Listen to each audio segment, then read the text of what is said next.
বিএনপির ভারপ্রাপ্ত চেয়ারম্যান তারেক রহমান উপস্থিত জনতা এবং গণমাধ্যম কর্মীদের উদ্দেশ্যে হাত নাড়াচ্ছেন, হাত নাড়িয়ে শুভেচ্ছা বিনিময় করছেন।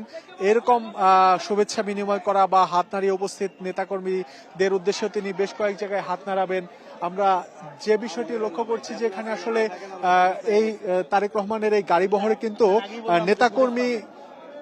নেতাকর্মীদের উপস্থিতি নেই, অর্থাৎ গাড়িবহর ঘিরে রেখেছে আইন শৃঙ্খলা বাহিনীর সদস্যরা। দেখানোর চেষ্টা করছি তারেক রহমান গণমাধ্যম কর্মীদের উদ্দেশ্যে, আইন শৃঙ্খলা বাহিনীর সদস্যদের উদ্দেশ্যে হাত নাড়াচ্ছেন, তাকে স্বাগত জানাচ্ছেন সবাই।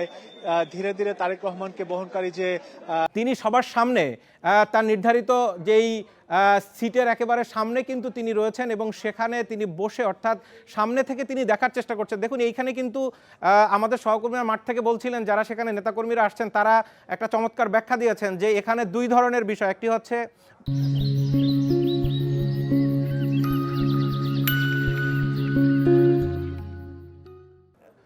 নেতাকর্মীদের দেখার যেরকম আবেগ রয়েছে, একই সাথে তারেক রহমানেরও কিন্তু নেতাকর্মীদের দেখার বা বাংলাদেশকে দেখার আলাদা একটা অনুভূতি, আবেগ সেখানে রয়েছেন। আমরা সরাসরি মাহমুদ শরীফের কাছে যাব। যেমনটা বলছিলাম যে এই গাড়ি যে রোড ধরে যাচ্ছে সেখানে রয়েছেন আমাদের সহকর্মী মাহমুদ শরীফ, সরাসরি যাব তার কাছে। মাহমুদ শরীফ, জানাবেন সেই প্রায় দেড় যুগ আগে তার দেখে যাওয়া বাংলাদেশের থেকে আজকের বাংলাদেশের যে পরিবর্তন সেটি তিনি দেখছেন, নেতাকর্মীদের আবেগ উচ্ছ্বাস, সেই বিষয়টি অনুভব করার চেষ্টা করছেন।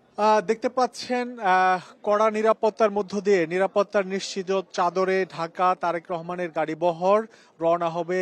অলরেডি ইতিমধ্যে রওনা হয়েছে 300 ফিট অর্থাৎ সংবর্ধনা স্থলের দিকে। আমরা দেখতে পাচ্ছি যে তারেক রহমানকে বহনকারী যে বাস, সেই বাসটি আমরা দেখতে পাচ্ছি সেটি বিমানবন্দরের যে ভিআইপি গেট, সেই ভিআইপি গেট দিয়ে ধীরে ধীরে সামনের দিকে এগিয়ে যাচ্ছে। দেখতে পাচ্ছেন শত শত আইন শৃঙ্খলা বাহিনীর নিরাপত্তার বেষ্টনীর মধ্য দিয়ে বেরিয়ে আসছেন। আমরা বিএনপির ভারপ্রাপ্ত চেয়ারম্যান তারেক রহমানকে দেখতে পাচ্ছি একেবারে বাসের যে সামনের সিট রয়েছে, সামনের যে আসন রয়েছে, সেই আসনে বসা বিএনপির ভারপ্রাপ্ত চেয়ারম্যান তারেক রহমান এখান থেকে সরাসরি যাচ্ছেন 300 ফিট এলাকায়। এই তারেক রহমান বুলেট প্রুফ যে বাসে যাচ্ছেন, এই বাসে তার সঙ্গে আছেন বিএনপি মহাসচিব মির্জা ফখরুল ইসলাম আলমগীর সহ দলের স্থায়ী কমিটির সদস্য, যারা তাকে বিমানবন্দরে অভ্যর্থনা জানাতে এসেছিলেন তারা আছেন। এছাড়া আছেন জিয়া পরিবারের আরো বেশ কয়েকজন সদস্য এবং আয়োজক কমিটি কয়েকজন সিনিয়র নেতা আছেন তারেক রহমানের এই গাড়ি বহরে। আমরা যে বিষয়টি জানি যে বেশ কয়েক ঘন্টা তারেক রহমানের সময় লাগবে তারেক রহমানের এই গাড়ি বহর 300 ফিট এলাকায় পৌঁছতে, যে কারণে সর্বত্র নিরাপত্তা ব্যবস্থা নেওয়া হয়েছে।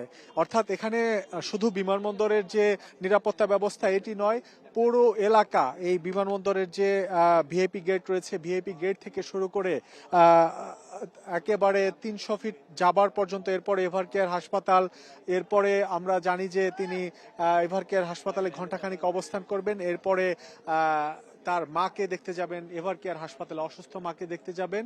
আমরা দেখতে পাচ্ছি বিএনপির ভারপ্রাপ্ত চেয়ারম্যান তারেক রহমানকে বহনকারী গাড়ি বহরটি ধীরে ধীরে এগিয়ে যাচ্ছে, বিমানবন্দর এলাকা অতিক্রম করছে, অর্থাৎ ভিআইপি টার্মিনাল থেকে বের হয়ে সামনের দিকে এগিয়ে যাচ্ছে। এখানে সেনাবাহিনী, র্যাব, আনসার সদস্য থেকে শুরু করে পুলিশ, সব বাহিনীর সমন্বিত আমরা দেখতে পাচ্ছি বিএনপির ভারপ্রাপ্ত চেয়ারম্যান তারেক রহমান উপস্থিত জনতা এবং গণমাধ্যম কর্মীদের উদ্দেশ্যে হাত নাড়াচ্ছেন, হাত নাড়িয়ে শুভেচ্ছা বিনিময় করছেন। এরকম শুভেচ্ছা বিনিময় করা বা হাত নাড়িয়ে উপস্থিত নেতাকর্মীদের উদ্দেশ্যে তিনি বেশ কয়েক জায়গায় হাত নাড়াবেন। আমরা যে বিষয়টি লক্ষ্য করছি যে এখানে আসলে এই তারেক রহমানের এই গাড়ি বহরে কিন্তু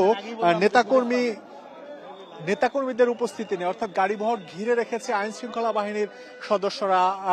দেখানোর চেষ্টা করছি তারেক রহমান গণমাধ্যম কর্মীদের উদ্দেশ্যে, আইন শৃঙ্খলা বাহিনীর সদস্যদের উদ্দেশ্যে হাত নাড়াচ্ছেন, তাকে স্বাগত জানাচ্ছেন সবাই। ধীরে ধীরে তারেক রহমানকে বহনকারী যে ভেবেছেন, তিনি 31 দফা পরিকল্পনা, 31 দফা তৈরি করেছেন। তারেক রহমানের তত্ত্বাবধানেই মূলত 31 দফা তৈরি হয়েছে এবং সেই 31 দফাকে কেন্দ্র করেই মূলত তারেক রহমান এখন নির্বাচনী যে প্রচারণায় যাবেন। আমরা এই মুহূর্তে যে দৃশ্য দেখতে পাচ্ছি, তারেক রহমানকে বহনকারী এবং তার সাথে বিএনপির স্থায়ী কমিটির সদস্য যারা রয়েছেন তারা যেই বাস, লাল বাসটিতে, এটি একটি বুলেট প্রুফ বাস, এবং তার পাশে শত শত নেতাকর্মী, শত শত আইনশৃঙ্খলা বাহিনীর সদস্য, এবং তার বাইরে রয়েছেন হাজারো নেতাকর্মীরা রাস্তার পাশে। এবং বলতে গেলে গাড়ির যা গতি, এটি একেবারে হাঁটার গতিতেই কিন্তু এগিয়ে যেতে হচ্ছে। ব্যাপক নিরাপত্তা ব্যবস্থা সেখানে, এটি দেখলেই আসলে বোঝা যাচ্ছে। এবং তারেক রহমান তার ভেতর থেকে, একেবারে সামনে থেকে তিনি কিন্তু হাত নেড়ে সবাইকে অভিবাদন জানাচ্ছেন। এবং এই যে দৃশ্য, এটি অনেক সময় নেতাকর্মীদেরকে আসলে আটকে রাখা মুশকিল হবে, সেই বিষয়টি কিন্তু আগে থেকেই আইনশৃঙ্খলা বাহিনী তারা সেটি অনুমান করতে পেরেছিলেন। এবং এই যে পথ আমরা যেটি দেখেছি, যে এখান থেকে পূর্বাচলের যেই সমাবেশ স্থল পর্যন্ত, এখানে এরকম একেবারে ধীর গতিতে গাড়ি এগিয়ে যাবে, সেটি আগে থেকে, এই যেটি দেখতে পাচ্ছি এয়ারপোর্টের যেই পার্শ্ব রাস্তা যেটি রয়েছে 8 নম্বর গেট থেকে, সেই গেট থেকে বেরিয়ে আস্তে আস্তে করে মূল সড়কের দিকে যাচ্ছে। এখন মূল সড়কের দিকে যাচ্ছে, নেতাকর্মীদের চাপ মূলত মূল সড়কে। একটু পরেই যখন এই গাড়ি এয়ারপোর্ট এরিয়া পার করে ঢাকা ময়মনসিংহের যে মহাসড়ক, অর্থাৎ এয়ারপোর্ট উত্তরা রোডের যেই সড়কটি রয়েছে, সেই সড়কে যখন উঠবে, তখনই কিন্তু মূল নেতাকর্মীদের যে প্রেশার, সেটি আমরা দেখতে পাবো। কারণ দুই পাশে হাজার হাজার নেতাকর্মীদেরকে একরকম পুলিশ, সেনাবাহিনী, বিজিবির সদস্যরা তারা একরকম ঠেকিয়ে রেখেছেন কোনো রকম, যাতে করে মূল সড়কের মধ্যে যারা না আসে। তো এই কিছুক্ষণের মধ্যে আমরা যেটি দেখতে পাচ্ছি, একেবারে জসিমউদ্দিন এলাকার ওই পাশ দিয়ে যে সড়কটি রয়েছে এয়ারপোর্টের, সেই দিক থেকেই কিন্তু গাড়ি বেরিয়ে আসছে ধীরে ধীরে। এবং সেই সামনে রয়েছে, আমরা সেনাবাহিনীর জিপ দেখতে পাচ্ছি, তার পাশে তারেক রহমানের যে গাড়ি, সেই গাড়ির পাশেই দুই পাশে আমরা দেখতে পাচ্ছি কিন্তু অসংখ্য পুলিশ, বিজিবি সদস্যরা তারা কর্ডন করে রেখেছেন গাড়িটি, এবং আস্তে আস্তে করে এগিয়ে আসছে। আমরা একটা বিষয় এইখানে, সেই শুরু থেকে এখন পর্যন্ত তারেক রহমানের বিমান বাংলাদেশ ফ্লাইটটি বাংলাদেশের আকাশে আসার পরের থেকে সবচেয়ে যেই একটি মুহূর্তকে যদি আমাদের বিশ্লেষণ করতে হয়, সেটিকে আমরা এখন পর্যন্ত, দর্শক যারা দেখেছেন এবং যারা দেখেননি তাদের জন্য আবারও বলি, তারেক রহমান এই বাংলাদেশের মাটি ছুঁয়ে দেখার যেই মুহূর্তটি আমরা দেখেছি, অর্থাৎ তিনি এয়ারপোর্ট থেকে বেরিয়ে 8 নম্বর গেটে গাড়িতে ওঠার ঠিক আগে সরাসরি মাটিতে নেমে এয়ারপোর্টের পাশে, অর্থাৎ যেই ভিআইপি লাউঞ্জের বাইরে যেই ছোট্ট গার্ডেন রয়েছে, সেখানে ঘাসের উপরে জুতা খুলে তিনি গেছেন, মাটি ধরেছেন এবং মাটি ধরে স্পর্শ করেছেন। কারণ 17 বছর আগে এই এয়ারপোর্ট দিয়েই তাকে হুইল চেয়ারে করে ফিরতে হয়েছিল, যেখানে সেই সময়ের তত্ত্বাবধায়ক সরকার যারা ছিলেন সেনা সমর্থিত, সেই সময়ের, অর্থাৎ 2007 সালের পরে 2008 সালের 11ই সেপ্টেম্বর যখন তিনি এই দেশ ছেড়ে যান, ঠিক তার আগে তাকে যেই নির্যাতন করা হয়েছিল, তিনি গ্রেপ্তার হয়েছিলেন বিভিন্ন মামলায়, সেই সময়ের সেই মুহূর্ত আর আজকের মুহূর্তের ভিতরে অনেক তফাৎ। তারপরের থেকে আজকে এই 17 বছর পর তিনি দেশে ফিরলেন, সেই দৃশ্য, সেই মুহূর্তগুলো অনুভব করার, বাংলাদেশের মাটি ছুঁয়ে দেখেছেন তিনি।